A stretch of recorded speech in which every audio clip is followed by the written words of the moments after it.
What's going on, guys? Back with another video. It's been a while, but I'm going to upload another video probably tomorrow to explain why it's been a while. I highly encourage you to tune in to listen to that one. It's going to be a long one, but I think you'll enjoy it. It kind of gives some insight into my own personal life and some stuff that I've been going through. Hopefully it'll help out somebody else out there as well. I do want to preface this real quick with I am coming over the flu, so, or I guess coming out of the flu. So I'm a little congested, so please bear with me today. You might see me grab and reach for this a few times. By the way, this stuff is fire. 60 cents at Walmart. Shout out, go grab one. Anyway, so this weekend I finally picked up a shoe I've been wanting to pick up for a long time, and it's the Nike VaporMax Flyknit. Before I get into my honest review of it, I want to show you guys some close-ups of it, so you can get a good look at the Flyknit. If my camera will focus there. So, this is the Kaleidoscope colorway, I think. I'll be honest, I haven't been keeping up with VaporMax colorways since they first came out.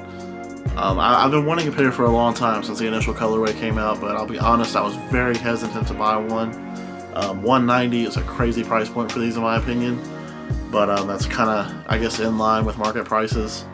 So I'm going to start off with this by telling you I've worn this shoe nearly non-stop for probably 4 or 5 days now.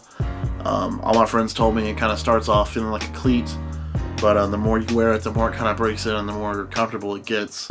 And I can definitely vouch for that. This shoe is super comfortable, especially after you've worn it a few days. I'm going to go over with you some things I don't like about the shoe, some things I do like, and then maybe at the end of it we'll get a better in-depth look at the shoe and just what I think about purchasing it.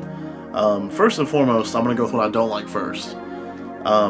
This shoe makes a lot of squeaking noises. When you're on carpet or anything like that, it's fine. But if you go like to the mall or something like that, or to a classroom, you're going to hear a lot of squeaking. And I think it's because you have this tread right here, but on other parts of the shoe, like right here, there's no tread covering it. So this little piece right here causes quite a bit of squeaking noise. That kind of gets on my nerves a little bit. I was actually with a friend and they made a comment about how it was squeaking pretty bad, so that's one thing that I kind of don't like. And to be honest with you, that kind of leads into number 2. This part of the shoe right here I don't really understand whatsoever at all. These 3 ridges here on the air unit, I'm hoping that's focusing, I can't really see too well. I don't understand this at all. I don't understand why there's this need for these pointed points. I don't know if you can see that. If you've seen the shoe in hand, you know what I'm talking about. I understand the point of the shoe is minimalistic to kind of give you the directly, the air to foot dynamic, but they did a good job of putting some heel protection right here, or tread protection on some parts of the shoe. I would have liked to have seen them put that all around the shoe. I mean, you don't necessarily have to have an outsole or anything like that. I think that kind of would have ruined the overall look of the shoe, but something there would have made that whole problem go away. And I think that's something they should definitely look into in the future with the shoe. Secondly, I'm a bigger guy, so I was kind of worried about the durability of the air units. That might sound kind of silly to you, but I've heard a lot of people say that the air has deflated in their shoe, which, I've been a Nike fan for my whole life. It's the only brand I wear. And I've had a lot of Air Max models. I've had a lot of Zoom models, a lot of Air Max, Nike LeBrons with the Air Maxes. So, I mean, I've had a lot of air units in my day. I've never had an air unit leak or anything like that. I've never had an air unit pop. That's kind of like a foreign thing to me. And a lot of people in the online reviews were talking about worrying about this back heel unit popping. So if you take a close look at it, I'm going to try to show you. There is some pressure points on the shoe that kind of hurt your feet a little bit with this shoe, but I don't see where in the world this would leak air at. I'll show you as close up as I can with it focusing. This shoe doesn't look like it's going to leak air. I don't know where that's coming from. But I will say, this part of the shoe right here, going back to it, there's so much air in the heel here, and there's no protection whatsoever for it right here, that I could see someone easily stepping on a rock or a nail or something like that and popping in, I guess. that kind of goes back to the whole aspect of, you know, there needs to be some kind of protective outsole for these. But I get it, you know, it's all for the visual appeal of the shoe. Another thing I don't like is this shoe is super narrow. I wear a size 11 in mostly everything, Nike basketball, Jordan, whatever. And with this shoe, I had to go up to a 12.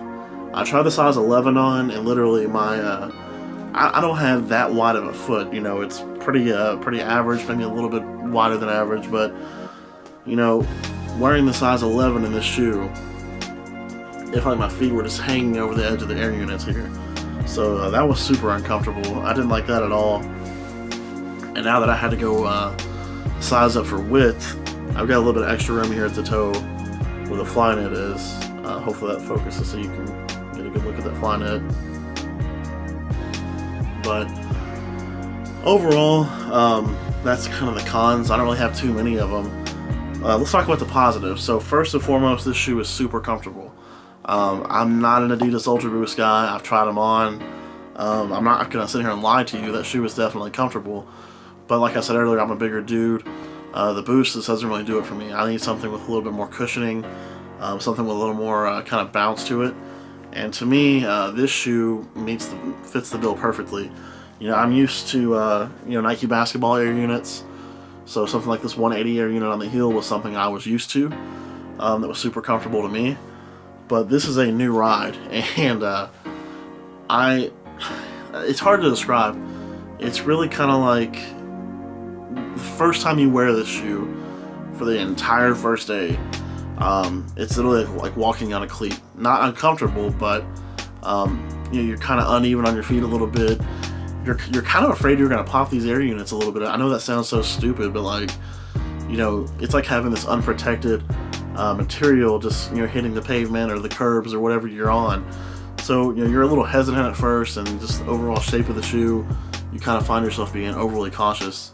So that was something I noticed. But the second day, when I took these off the first night, my feet did not hurt. And the second day when I put these on, literally they were broken in a little bit better. This heel was a lot more flexible, and I had a great day in these. 0 foot pain. Really was just an awesome experience. I wore them to work for a full 8-hour shift. That's kind of in an office position, so I'm kind of off my feet a lot. But afterwards, you know, I did a lot of errands in them. No complaints whatsoever. The next day, on day 3, was a Saturday, and I wore these all day, running errands to the mall, to the gym, all kinds of stuff like that. And these held up pretty well. And as you can see too, I've worn these outside quite a bit, so you can see a little bit of dirt. But another thing I was worried about was the yellowing on this shoe, and if the yellowing was going to get pretty super bad pretty quick. I've worn this shoe probably 5 or 6 times total, and when I say 5 or 6 times, like 5 or 6 days, you know, full days in the shoe. And there's a little bit of yellowing. I'm not sure if you can see that. Hopefully the camera will focus on it a little bit. But it's nothing like a Nike basketball shoe will yellow or a Jordan will yellow.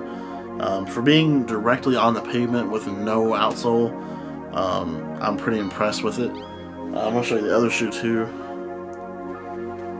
Literally, you can't even really see any yellowing on that shoe, which is kind of crazy. As far as durability goes, I don't like... This is a kind of a like and a dislike. When you have the shoe on foot, this is how I lace my shoe on this one. For casual wear, I don't have it laced all the way to the top. I've got the top eyelet still unlaced. When you're walking with the shoe, you know, the Nike swoosh tends to kind of lose its shape a little bit from the Flyknit and the Flywire, which is fine, you know, it's not a big deal, but that kind of looks a little weird on foot. But it's a Flyknit shoe. If you're used to a Nike running shoe, it's no different than that. Overall, I'm super impressed with these. I'm going to give you another look at the Flyknit real quick. This is the Kaleidoscope colorway, so take a good look at that. Kind of a just color wheel on the toe, and across the bottom, and a 3M Nike swoosh there, which is super cool. Overall, I have to say I'm super impressed with this shoe. Sorry guys, I'm so congested. I'm super impressed with this shoe. I think the $190 price point's a little excessive. I don't really think it's worth $190. I got these on a discount. with a coupon, so that's the only reason I really gave them a shot. I'm not paying $190 for this shoe. Overall, I have to say though, the biggest thing I'll take away from this, I want to come back and give this shoe another review in like 2 months.